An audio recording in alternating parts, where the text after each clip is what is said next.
Hey everyone, welcome back to my channel. It's Matt here. In today's video, I'm going to talk about my first rental property. I'm going to go over the numbers on this property, why I purchased this property, what I used for a down payment, how much I had to put down, a few tips and tricks along the way to help you get to your first rental property.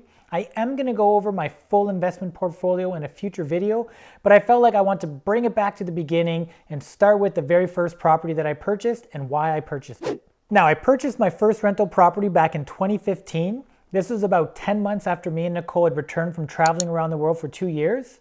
I am thinking of doing a video about how we quit our jobs, how we traveled around the world, and how we saved for it. If you want to see that video, leave a comment below and let me know, and I'll definitely do one for you. Now, the first property that I purchased was a fourplex in Alberta. There is a reason why I bought a fourplex for my first one, and it has to do with just being strategic with using high ratio mortgages and making sure that I could maximize all the capital that I had. Now, I didn't get an inheritance when I started investing. I don't come from money.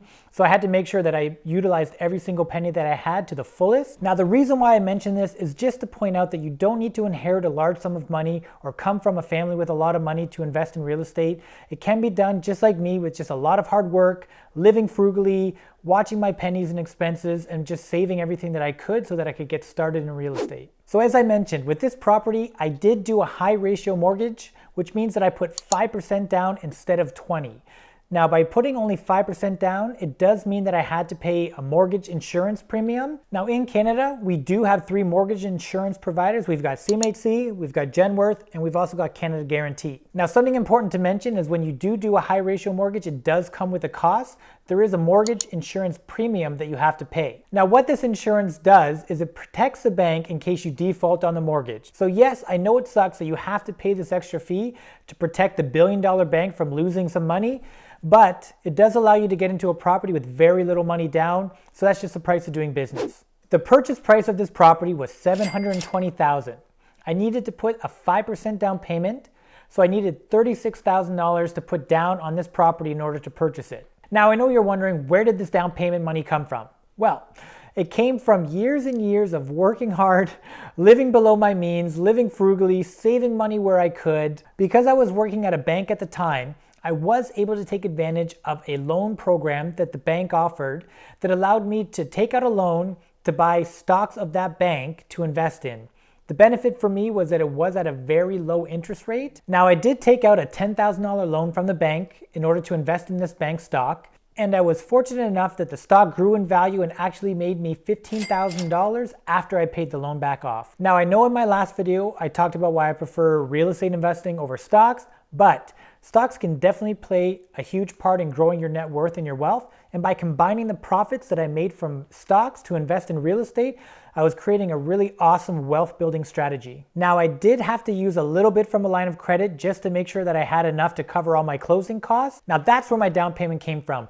A lot of savings and sacrifice, a little bit of luck with the stock market, and a little bit of usage of good debt to help me make this purchase. Now, you're probably assuming that I made this first purchase with a realtor. But actually, I made this first purchase as a private sale that I found on Kijiji, which is Canada's version of Craigslist. Now, I wouldn't recommend making your first purchase as a private sale unless you've done a lot of research about real estate and know what you're getting into. But it did help me negotiate a lower price because we weren't using a realtor, so the seller was saving on realtor fees. Okay, so now for the fun part. We're gonna break down the numbers on this property and see why I felt like it was a great investment at the time. Okay, so as I mentioned, this property was a fourplex. It was built 2 years before I bought it. The great thing about that was that it meant it had a new roof, it had a new furnace, it had new appliances. So these were some big expenses that I didn't have to worry about for a very long time, which did make it appealing to me. This property has 2 upstairs units. Both units are 2 bedrooms with 2 bathrooms. And then it has 2 lower units, which are 2 bedrooms and 1 bath.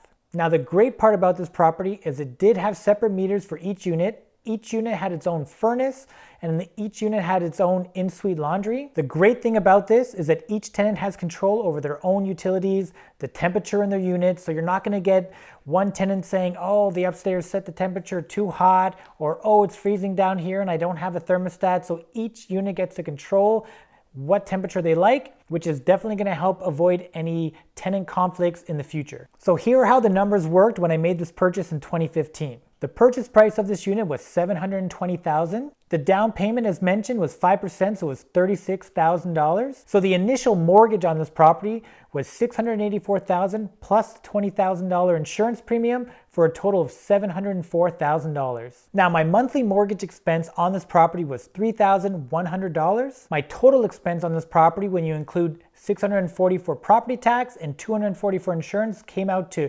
$3,980. Now for my favorite part, the money. Now the total rents that I got on this property were, for the upper units, I got $1,550 per unit. And for the lower units, I got $1,350. So that gave me a total monthly rent of $5,800 and a yearly rent of $69,600. So now I know that sounds amazing, but really the rent that you get doesn't mean anything until you take those expenses away and see what your cash flow is. So the total cash flow on this property, after you take my $5,800 in rent, you subtract my $3,980 in expenses, gave me a grand total cash flow after expenses of $1,820. Make it rain. That sounds amazing, right? Now I know what you're thinking. Wow, $1,820. You get maybe 2-3 of these, you replace your income, retire, live on a beach. I mean, that was kind of my plan, but it didn't really work out that way. Now things changed a lot since I made this purchase. I made this purchase a few months before the huge oil crash in 2015, 2016. And because this property I purchased was in an area of Alberta that was very dependent on oil and gas, that huge drop in oil prices had a very big impact on the value of my property, the rents I was able to collect. Pretty much everything in my property was affected by the drop in oil price. This property, it actually cost me over $100,000 in some very hard-learned lessons that I will talk about in a future video, so make sure you stay tuned for that. The light at the end of the tunnel for this property was the mortgage paydown. As I did mention in my first video about the 4 ways you make money from real estate, mortgage paydown is my favorite by far. As I say in that video, you can't guarantee appreciation, you can't guarantee cash flow, but one thing that is guaranteed is mortgage paydown. So even with everything going on with that property, we still were able to come out ahead thanks to mortgage paydown. You're probably thinking that I must regret this first purchase of mine. I made a lot of mistakes, I learned a lot of lessons the hard way, but it got me started in real estate. I could have just sat on the couch and just kept reading books and just kept putting it off and putting it off, but at least by jumping in, it got me the start I needed. It helped me start building confidence in myself, and it allowed me to get from there to where I am today. I bet you're wondering how this property is doing today. Well, let me tell you in a future video, so make sure you subscribe so you don't miss out on that great content. Thank you for watching today's video. I really hope you guys loved it. Leave a comment below letting me know what you think of the video. I'll be sure to answer all your questions down there. Thanks again for watching, and I'll see you next week.